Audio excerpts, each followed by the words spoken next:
আসসালামু আলাইকুম রহমতুল্লাহি ওবরাকাতুহু। আশা করি মহান আল্লাহর রহমতে সকলে ভালো আছেন। তো যুগে যুগে আল্লাহ তাআলা মানব জাতির হেদায়েতের জন্য বিভিন্ন নবী রাসূলগণ এবং বিভিন্ন কিতাব পৃথিবীতে পাঠিয়েছেন। তাদের অনেকগুলির নাম আমরা জানি, অনেকগুলির নাম আমরা জানি না। তো সর্বশেষ উম্মতে মুহাম্মদের উপর সাল্লাল্লাহু আলাইহি ওয়াসাল্লাম, উম্মতে মুহাম্মদের উপর আল্লাহ তাআলা যেই মহান কিতাব পাঠিয়েছেন তার নাম হচ্ছে পবিত্র আল কোরআন। তো পবিত্র আল কোরআনের সাথে আমাদের যেভাবেই হোক সম্পর্ক রাখতে হবে। আপনি নিজে পড়তে হবে, অথবা যে পড়তেছে তারটা শুনতে হবে, অথবা আলিমের কাছে যেয়ে শুনতে হবে, অথবা অন্তত অ্যাটলিস্ট ভিডিও দেখতে হবে। যে কোনোভাবে আল কোরআনের সাথে সম্পর্ক রাখতে হবে, কেননা পবিত্র আল কোরআন হচ্ছে আমাদের হেদায়েতের দিশা, আমাদের প্রধান জীবন বিধান। তো যাই হোক, তো পবিত্র আল কোরআন আমরা পড়ব, অবশ্যই আরবি শিখে পড়ার চেষ্টা করব এবং শেখার আগ পর্যন্ত পবিত্র কোরআনের অনুবাদ পড়ব এবং আরবি তেলাওয়াত করব। তেলাওয়াতের আলাদা সওয়াব আছে এবং অনুবাদ পড়তে হবে বোঝার জন্য।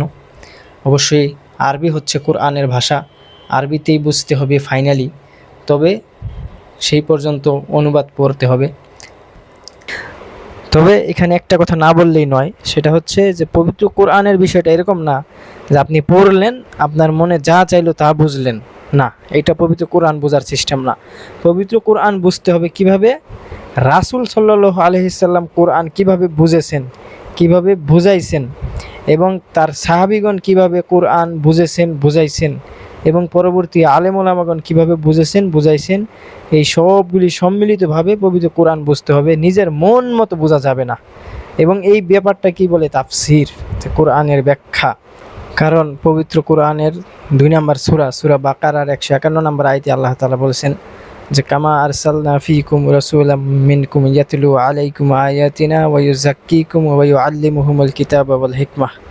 অর্থাৎ যেভাবে আমি তোমাদের মধ্যে একজন রাসূল প্রেরণ করেছি, হ্যাঁ, ইয়াতলু আলাইকুম আয়াতিনা, যাতে আমার আয়াতগুলি তিলাওয়াত করে, ওয়া ইউযাক্কিকুম, তোমাদেরকে পবিত্র করে, ওয়া ইউআল্লিমুহুমুল কিতাবা ওয়াল হিকমাহ, তোমাদেরকে আল্লিম মানে শিক্ষা দেয়, কিতাব এবং হিকমাহ, তোমাদেরকে কিতাব হিকমা শিক্ষা দেয়। কথা বুঝছেন? অর্থাৎ এই পবিত্র কোরআনটা রাসূল শিক্ষা দিয়েছেন আমাদেরকে, হ্যাঁ, ওইরা শোনাইছেনও, পাশাপাশি শিক্ষাও দিয়েছেন যে এই আয়াত এভাবে বুঝতে হবে, ওই আয়াত এভাবে পালন করতে হবে, হ্যাঁ। এবং এই বিষয়গুলিকে তাফসির বলে।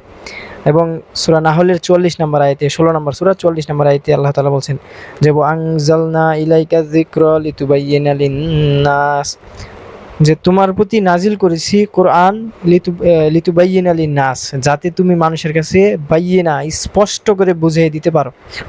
ঠিক আছে?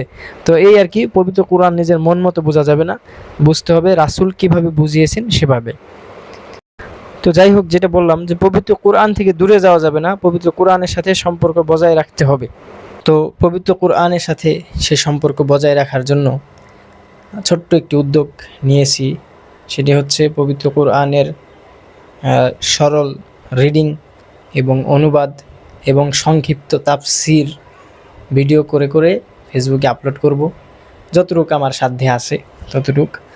তো পবিত্র কোরআন তিলাওয়াত আলহামদুলিল্লাহ মোটামুটি পারি, এবং অনুবাদ এটা তো সবাই পারে। এবং তাফসিরের ব্যাপারটা যদি বলতে হয়, যে পবিত্র কোরআন তাফসির করার মতো জ্ঞান আমাদের নেই, সাধারণ মানুষের এই জ্ঞান নেই, এই কথাই ঠিক।